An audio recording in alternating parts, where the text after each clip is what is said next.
Karena ada beberapa kitab mengatakan tanda-tanda ulama sudah tidak ada adalah bermunculannya mimpi-mimpi orang beriman atau mubasyirat, ya. Sudah terjadi belum? Sekarang banyak bermunculan mimpi bodoh. Sudah banyak. Ada yang mengatakan Imam Mahdi ikut pilpres. Coba bayangkan. Silahkan kalau mau hajat 73 hajat kalian dipenuhi, datang ke kuburan Maki Mukodam. Dan ternyata Masya Allah terbukti ada beberapa kitab, ya.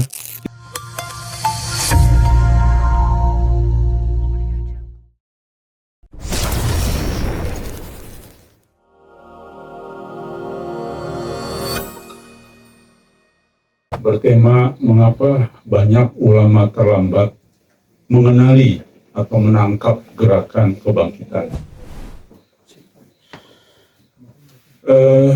Bahkan mungkin hampir semua, ya.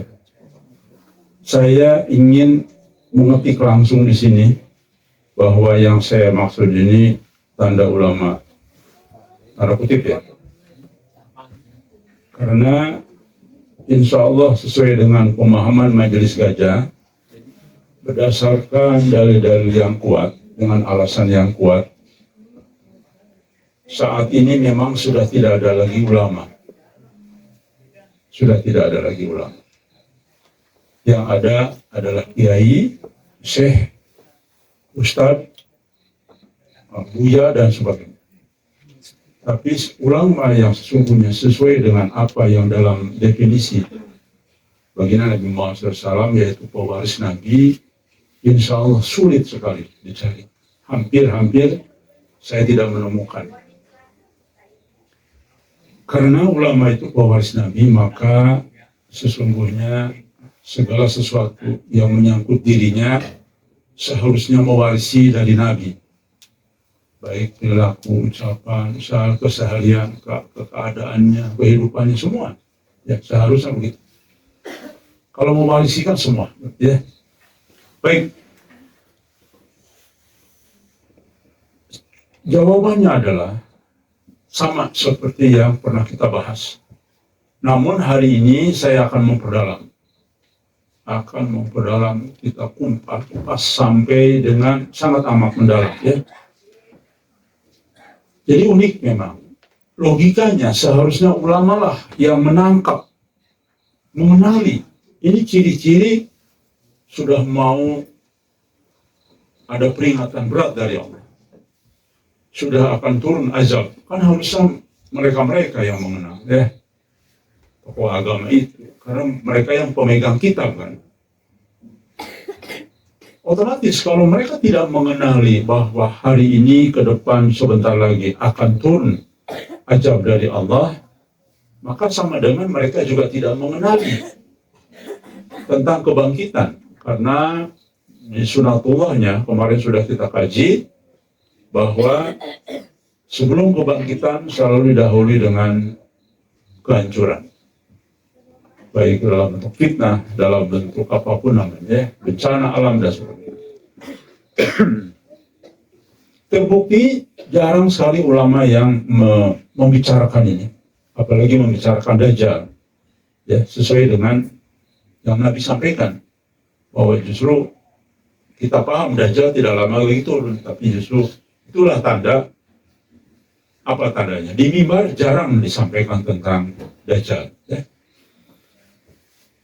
Jawabannya adalah karena memang di ujung akhir zaman ini ulama adalah seburuk-buruknya makhluk yang berada di kolong langit. Itu jawaban umum. Mari kita sekarang ke dalam. Dulu pernah kita bahas tapi hanya selintas, tidak mendalam seperti yang kita akan bahas pada pagi ini. Bagaimana mungkin bisa menangkap bahwa sinyal dari Allah akan segera turun, berbagai ujian berat, besar ke depan. Dan otomatis juga akan muncul setelah itu kebangkitan. Bagaimana mereka bisa menangkap? Sebab mereka ini saat ini dalam posisi terpuruk. Ya. Di dalam hadis nanti di bawah saya sampaikan. Sayyidina Ali Abi Thalib mendengar langsung dari ucapan baginda Nabi Muhammad SAW yang mengerikan sebetulnya, yaitu betapa tidak seperti sulit untuk dipercaya bahwa ulama menjadi manusia terburuk. Sulitlah dipercaya. Saya sendiri juga sulit mempercaya itu awalnya ya. Terjadi saat ini. Ya saat ini. Bukan nanti atau besok atau lusa. Rasanya memang agak susah saya pun membaca ini benar nggak ini. Ada teks ini. Sebab yang kita tahu kan ulama su itu aja. Yang disampaikan oleh para tokoh agama selalu ceramahnya ulama su. Tidak ada pernah mendengar satu kajian pun, ini saya ya yang mendengar, baik sekarang nonton, yang mengatakan bahwa ada hadis lain bahwa ulama saat ini di kolong langit adalah seburuk-buruknya makhluk, seluruh kolong langit ya. Mengapa yang dimaksud saat ini, bukan nanti? Walau alam, mengapa mereka tidak berani menyatakan hadis-hadis ini? Dan mengapa ini terjadi hari ini? Kalau ada yang menyanggah, enggak itu nanti itu pada saat mau mendekati kiamat, pada saat orang yang beriman sudah tidak ada, begitu ya? Kalau nanti itu tidak ada lagi ulama, karena akan dicabut nyawanya serempak. Karena ulama bagaimanapun pastilah akan ada keimanan sebiji sawi. Apalagi ulama kan namanya ulama, menyebutkan dirinya ulama. Jadi jawaban itu salah. Hari ini, bukan nanti. Buktinya apa? Pertama, lihat. Ada mubasyirat yang diterima oleh Muhammad Qasim dan yang lainnya. Isyaratnya hampir sama sebetulnya ya. Bahwa ulama saat ini sedang tersihir fitnah Dajjal. Lalu ulama saat ini sedang tidur. Ini sebetulnya berat ini. Karena di dalam mimpi Muhammad Qasim itu tidak disebutkan sebagian ulama. Tapi ulama saat ini sedang terkena fitnah Dajjal. Dan sebetulnya saya bisa buktikan, kita bisa buktikan ini benar. Bukan omong kosong atau bukan halu. Kalau diurai, betul. Memang. Demikian juga sedang tidur. Ya sama. Kan tadi judulnya pun. Tidak sadar. Sebentar lagi akan muncul kebangkitan Islam. Tapi akan didahului dengan penderitaan. Dan kemusnahan. Kemusnahan di dalam banyak aspek ya kehidupan. Mereka antang-antang saja. Mereka sepertinya menikmati zona nyaman saat ini ya. Berarti memang itu yang pertama. Yang kedua, diperkuat fakta yang ada saat ini bahwa di ujung akhir zaman akan terpecah dalam 73 golongan. Itu menunjukkan kebenaran itu.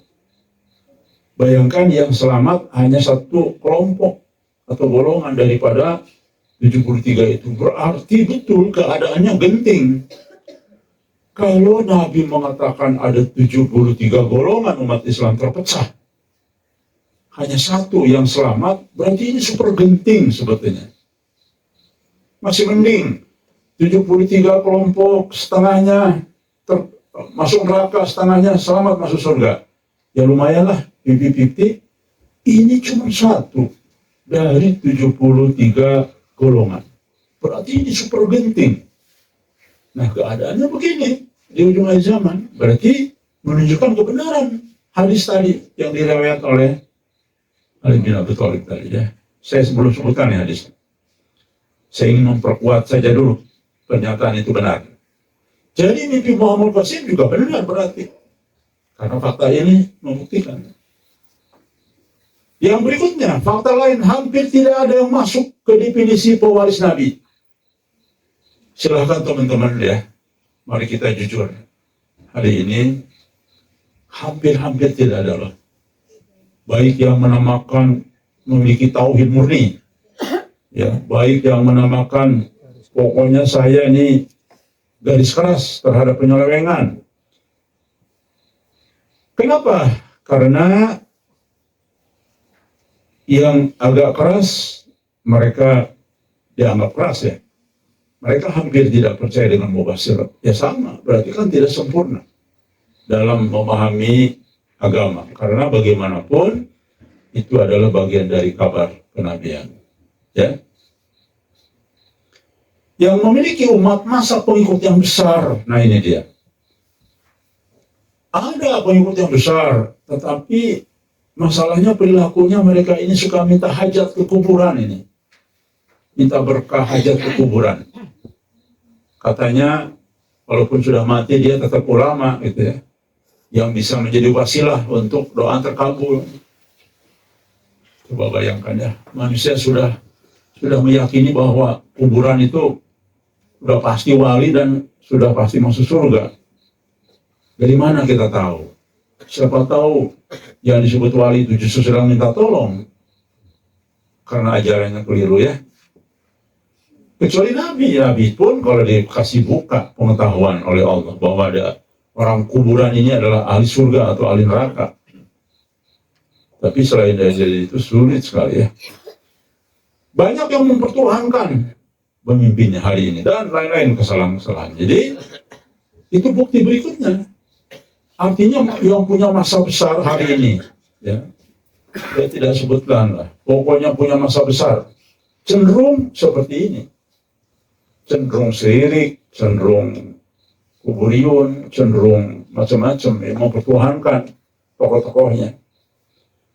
Bukti berikutnya, kelompok yang lebih baik akidahnya, ya, yang tidak percaya, tetapi tidak percaya dan abai terhadap mubasyirat hari ini.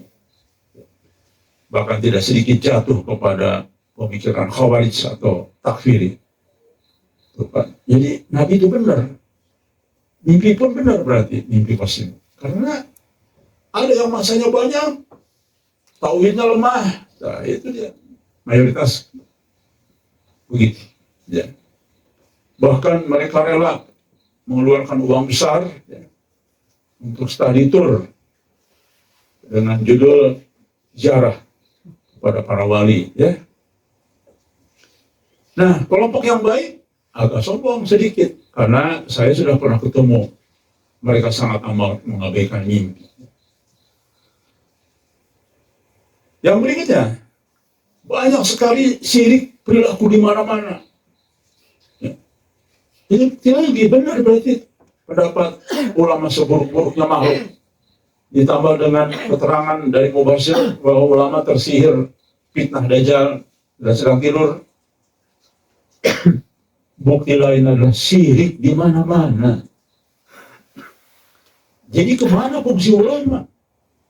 Karena pemerintah, menteri tidak akan tahu soal syirik soal apa. Yang tahu ulama. Tidak ada yang teriak-teriak seperti hari ini. Ada nggak?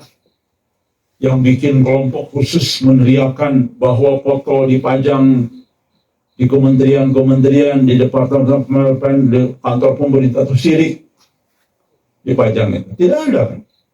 Yang ada kelompok-kelompok politik perebutan kue saja. Ada muncul si ini ngomong jasa palsu sini, semua politik. Tapi kelompok ulama saya belum pernah mendengar nih.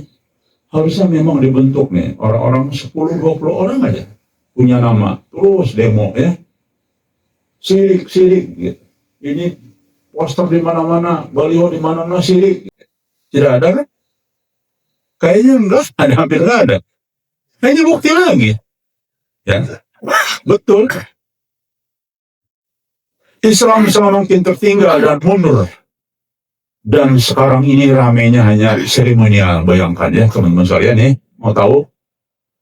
Kalau mau ngadain pengajian nih, ya. Yang isinya ada sampai jam 12 itu nyanyi-nyanyi aja. Banyak kasidahan, banyak, wah macam-macam lah. Ya. Jam 11, kadang-kadang jam 12 baru mulai ceramahnya. Orang sudah pada ngantuk, pada tidur baru ceramah. Sampai jam 2. Setelah itu ke rumah, akhirnya kebablasan. subuhnya hampir semua. Itu seremonial. Tahu nggak biayanya? Sekali ngadain ceramah tablik akbar, itu kadang-kadang mendekati 1 miliar. Saya tahu dari mana. Ya saya kan dulu mengatur kampanye-kampanye para calon gubernur, calon presiden. Mengundang tokoh untuk mencari simpatisan pemilih. Sering di setiap kota ngadain itu. Habisnya tuh minimal 800 juta, bayangkan. Karena panggungnya harus besar, soundnya besar, lampu-lampunya besar, harus nyiapkan truk-truk. Kadang-kadang ada pengajian yang gak punya modal kan, kelompok majelis taklim, dimodalin truk. Ya, kemudian apa? Konsumsinya juga harus disiapkan. Bayangkan, konsumsi menyiapkan 1.000 orang, 2.000 orang kan di lapangan. Kan tidak sedikit.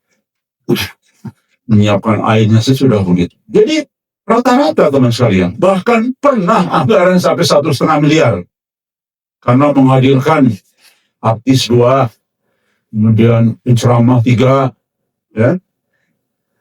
Tuh, seremonial saja. Pulang ke rumah justru bikin dosa. Subuhnya nggak sampai pada subuh itu. Kenapa? Karena banyak yang tidak pulang ke rumah karena udah malam jam 2 baru selesai. Pada tidur di lapangan, pada di mana, nggak jelas. Udah gitu lapangan selesai, mau kencing semua. Jadi mau sholat bagaimana coba ya? Seremonial sekarang nih, hampir semua seremonial sekarang, ya. Ya gimana? Kemana ulamanya ini? Jelas ya. Itu bukti-bukti loh, yang tidak bisa kita pungkiri. Taklid buta dengan kelompok. Hari ini semakin taklid buta. Mana kelompok yang tidak taklid buta? Hampir semua taklid. Maka di sini alhamdulillah saya benar-benar tanpa saya sadari loh, tanpa saya atur, loh kok kesini semuanya ada di sini. Wajahnya, yang latar belakang, semua ada di sini. Tidak saya atur. Dan di sini damai adem ayem saja. Tidak taklid buta. Ya. Asubiah. Karena sekalian, itulah contoh keadaan yang mendukung pendapat Bibi Muhammad Qasim. Jadi, saya, alhamdulillah kalau dipanggil satu ketika, kenapa Anda mengatakan seluruh ulama itu adalah seburuk-buruknya makhluk? Pertama, Bibi Muhammad Qasim. Dan ini bukti-buktinya. Kalau diurai, wah lebih banyak lagi membuktikan kebenaran itu. Ya. Baik, ini hadisnya dari Ali bin Abi Thalib yang berkata, Rasulullah bersabda, manusia akan sampai pada suatu zaman di mana Islam hanya tinggal namanya. Al-Quran hanya tulisannya, betul. Masjid-masjid di mana-mana megah sekarang ya. Tapi jauh dari petunjuk. Ulamanya adalah seburuk-buruknya manusia yang berada di bawah kolong langit. Dari mereka asal fitnah, kepada mereka fitnah itu kembali. Hari ini sudah terjadi. Fitnah dari mereka. Banyak mengatakan foto-foto itu silakan dipajang dan silakan minta ke foto-foto. Banyak pernyataan-pernyataan sudah kita tayangkan ya. Bahkan jadi berkah dan sebagainya. Dari mereka justru fitnah. Dan kembali kepada mereka. Ya kembali dalam bentuk dosa. Bayangkan dosanya berat sekali jadi tokoh agama itu. Karena diikuti banyak orang kan. Jadi kembali kepada mereka fitnah. Dan makanya sekarang fitnahnya sudah terasa. Hampir tidak dipercaya kan tokoh agama saat ini. Dan sudah branding masyarakat kan sudah paham. Mengundang itu sama dengan uang. Mengundang tokoh agama untuk menyiramnya rohani itu sama dengan uang. Bahkan banyak masjid, teman sekalian mau tahu, banyak masjid tidak sanggup mengundang sipulan-sipulan karena bayarannya mahal. Banyak yang ngomong gitu. Jadi sudah harga dirinya sudah hilang. Ya, jadi betul nih. Apalagi sesuai dengan yang tadi kan, bukti-bukti tadi tuh 1, 2 sampai ke 7. Faktanya begitu sekarang saatnya. Lihat Mari kita hitung. Oh, itu kan ulama masuk. Mari kita lihat. Secara lafaz hadis tadi, itu bersifat umum. Mana disebutkan ini? Sebagian ulama, ya. Silakan, yang dari kitab aslinya saya kutip ya sengaja nih. Supaya membuktikan bahwa ini memang umum, bukan ulama masuk ini. Kalimat tadi saya berbunyi, ulama mereka adalah seburuk-buruknya manusia di bawah kolong langit. Secara lafaz bahasa Arab kalimat ini bersifat umum. Tidak ada kata pembatasan, misalkan seperti sebagian ulama mereka, ya. Kemudian khusus ulama buruk atau ulama masuk, tidak ada ini. Beda dengan hadis ulama masuk, ya. Jadi ini general untuk semua ulama. Jadi secara teks murni memang banyak, memang tampak dalam hadis itu jelas sekali. Ini generalisasi terhadap ulama pada zaman tersebut. Teks hadis tadi memang generalisasi. Tidak disebutkan kelompok ulama mana. Ya. Masjid pun tidak makmur, hanya nampak mewah juga. General sifatnya, semua general. Nah, pertanyaannya, namun mengapa para ulama tidak memahaminya secara mutlak nih? Saya baca ya, dalam banyak kitab, beberapa kitab, kenapa itu tidak dikatakan mutlak? Karena begini, umumnya ya, saya ambil kutip aja nih. Para ulama tafsir hadis memahami bahwa kalimat ini secara literal untuk semua ulama, betul diakui. Karena ada kaidah dasar. Tidak untuk ya. Tidak memahami kalimat ini secara literal untuk semua ulama itu. Jadi para di tafsir itu mengatakan ini bukan untuk semua ulama. Karena ada kaidah lain dalam Islam. Katanya begini. Di dalam surat Al-Fatir ayat 28, sesungguhnya yang paling takut kepada Allah diantaranya hambanya adalah para ulama. Berarti kan ada orang yang takut gitu ya. Tapi pertanyaannya, saya bukan lebih pandai dari ulama, tapi ini kan mungkin belum terjadi ya. Ini kan tafsir lama, tafsir klasik. Pertanyaannya, apakah hari ini masih ada ulama? Nah, sudah dijelaskan, Majelis Gajah berpendapat hari ini tidak ada ulama. Yang ada adalah kiai, ustadz, syekh, maulana, atau apapun. Tapi sekelas ulama, mohon maaf. Boleh dong, kami berpendapat tidak ada. Dan tentu juga bukan asbun. Kita bisa presentasikan kepada mereka yang ingin bertanya. Dan dijawab oleh hadis yang lain. Nih, pernyataan Majelis Gajah dijawab juga. Dibantu oleh hadis yang lain. Dari hadis, baginda Nabi Muhammad SAW bersabda, di dalam hadis riwayat Bukhari, Muslim juga ada, sesungguhnya Allah telah mencabut ilmu dengan sekali cabut, tidak mencabut ilmu dengan sekali cabut dari hamba-hambanya, tapi dia mencabut ilmu dengan mewafatkan para ulama. Tuh. Ada kan? Sehingga apabila tidak tersisa seorang alim pun, manusia mengangkat pemimpin yang bodoh. Ketika mereka ditanya, mereka memberi fatwa tanpa ilmu, maka mereka sesat dan menyesatkan. Makanya sering sekali saya mengatakan, alhamdulillah saya bukan ulama. Berat, ya. Jadi, pendapat kita, bukan kita merasa lebih pandai dari ulama. Tapi pertanyaannya tadi, apa masih ada ulama hari ini? Insya Allah sudah tidak ada. Dibuktikan dengan sebuah hadis Bukhari, bahwa ulama akan diwafatkan semua. Dan kami yakin hari ini tidak ada ulama. Coba silakan teman-teman yang nonton, cari nomor handphone saya terbuka, sebutkan ulama yang Anda maksud hari ini ada. Insya Allah kami sudah kaji semua. Tokoh-tokoh agama terkenal di berbagai belahan dunia sudah kami hampir tidak ada. Yang disebutkan ulama, standar ulama ya. Baik. Jadi ini sudah diwafatkan. Bukti lain apa? Bukti lain adalah bermunculannya mubasyirat. Karena ada beberapa kitab mengatakan tanda-tanda ulama sudah tidak ada adalah bermunculannya mimpi-mimpi orang beriman atau mubasyirin, ya. Sudah terjadi belum? Sekarang banyak bermunculan mimpi bodoh. Sudah banyak. Ya. Ada yang mengatakan Imam Mahdi ikut pilpres. Coba bayangkan. Ya. Ada yang banyak sekali khurafat yang dahsyat. Silahkan kalau mau hajat 73 hajat kalian dipenuhi, datang ke kuburan Baqi Muqaddam.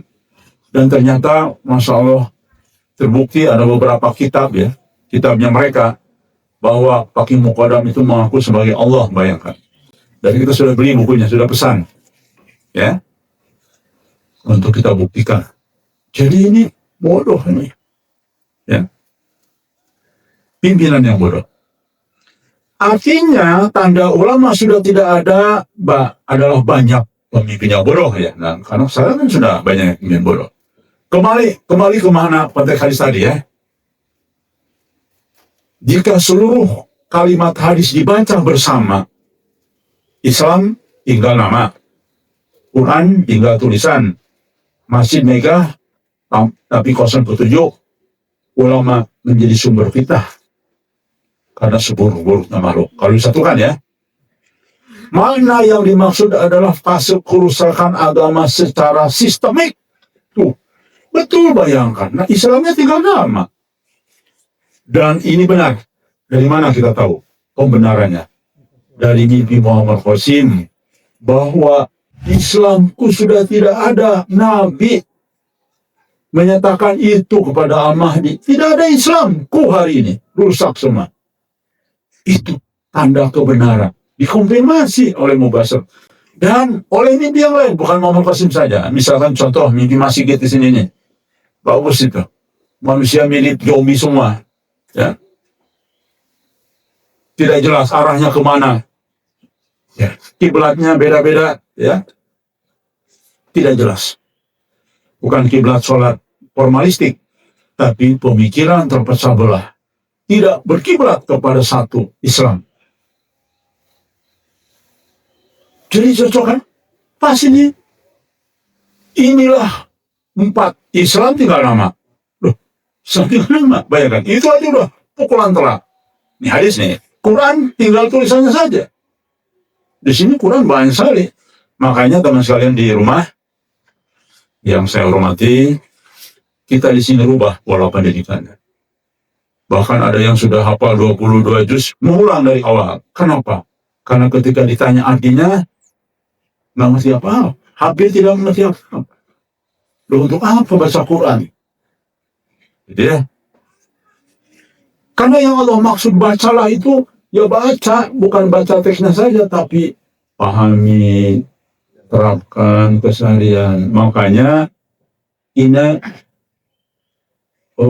kontradiktif, aneh. Sementara perguruan tinggi Islam banyak sekarang, ilmu perguruan tinggi Quran juga banyak sekarang. Bahkan di Indonesia itu ada 6 kalau nggak salah, ya, ada 8 khusus perguruan tinggi ilmu Quran. Bayangkan oleh teman-teman, pikiran kita nih lulus S1, S2 ilmu Al-Quran. Waduh, ini berarti seharusnya ya mirip Nabi semua perilakunya. Karena Al-Qurannya dipelajari, jadikan tesis, tiap hari belajar, bayangkan. Tapi faktanya Islam lah, ya, itu fakta. Perlu kalau pesantren lebih banyak lagi. Sekarang bahkan sudah puluhan ribu khusus tahfiz Quran. Bahkan bermunculan di kota-kota, di gedung-gedung mewah sekarang ini. Ya, kontrak satu ruko tahfiz Quran. Banyak sekali itu. Tapi faktanya seperti inilah. Islam jauh ketertinggalan. Islam hanya menjadi jajahan dari negara yang lain. Bahkan semakin terpuruk, syirik semakin merajalela di mana-mana. Jadi pada kemana penghafal Quran ini ya? Pada kemana ulama ini? Karena tadi semua tertidur, semua tersihir fitnah dajjal. Jadi akuilah, mari kita akui bahwa hadis tadi menunjukkan bahwa agama hari ini rusak secara sistemik. Karena dari semua sudut rusak. Ya. Dalam fase itu otoritas agama rusak. Sistemik itu otoritas agama rusak, betul. Bayangkan ya, kan Ani bin Ajaib. Ada kelompok yang merusak, menjerumuskan umat kepada neraka. Minta-minta ke kuburan, nggak usah langsung kepada Allah, ke kuburan saja. Kan itu jelas sekali. Ada pengakuan bisa memadamkan api neraka. Itu kan seharusnya dibasmi. Kalau zaman sahabat, wah diperangi itu. Iya, itu diperangi itu. Masa bisa memadamkan api neraka? Gitu. Jadi dibiarkan. Jadi otoritasnya memang rusak sekarang deh. Rusak otoritas agama ya. Sebagian ulama menjadi sumber fitnah. Wah itu tadi. Menjadi sumber fitnah ulama. Ngajarin nggak benar. Mengajak umat kepada neraka sekarang. Banyak sekali. Dan pengikutnya berjibun. Justru di situ yang berjibun pengikutnya. Ya. Tapi kita tidak takut. Kita harus lantang menyampaikan kebenaran apa adanya. Tidak usah takut. Kenapa takut? Karena Nabi menggambarkan situasi ekstrim. Jadi, teman sekalian, hadis itu udah ekstrim tadi. Hadis ulamanya seburuk-buruknya makhluk dan ulama general itu tidak ada. Silakan tafsir bolak-balik. Walaupun tadi membela tafsir ini bukan karena ada Quran tadi ulama itu pewaris Nabi. Iya, tapi kan sekarang udah nggak ada ulama. Berarti sekarang, betul nih sekarang. Ya, yang disebut ulama itu seburuk-buruknya makhluk. Yang mereka mengaku ulama itu seburuk-buruknya makhluk hari ini. Karena memang bukan ulama. Sesungguhnya ya, mereka hanya formalitas. Hanya senang dipanggil ulama. Inilah mengapa disebut dengan menyebut dirinya ulama. Mengapa terlambat mengenali gerakan kebangkitan? Ya, boro-boro mengenali kebangkitan. Di depan mata sudah akan turun azab Allah saja, tidak paham. Ya, bahkan Al-Mahdi saja sudah menyampaikan beritanya, tidak paham. Bayangkan, ya. Bahkan Dajjal fitnahnya sudah merajalela kemana-mana juga tidak paham, tidak merasa. Bahwa syirik di mana-mana tidak merasa juga. Jadi terlambat. Pasti terlambat. Ya. Apalagi mengenali kebangkitan. Secara teori tahu banyak. Oh banyak banget. Ngomong kebangkitan Islam lah, kebangkitan Islam. Tapi tidak mengenali perjalanan yang sesungguhnya real. Seperti apa kebangkitan Islam. Ya.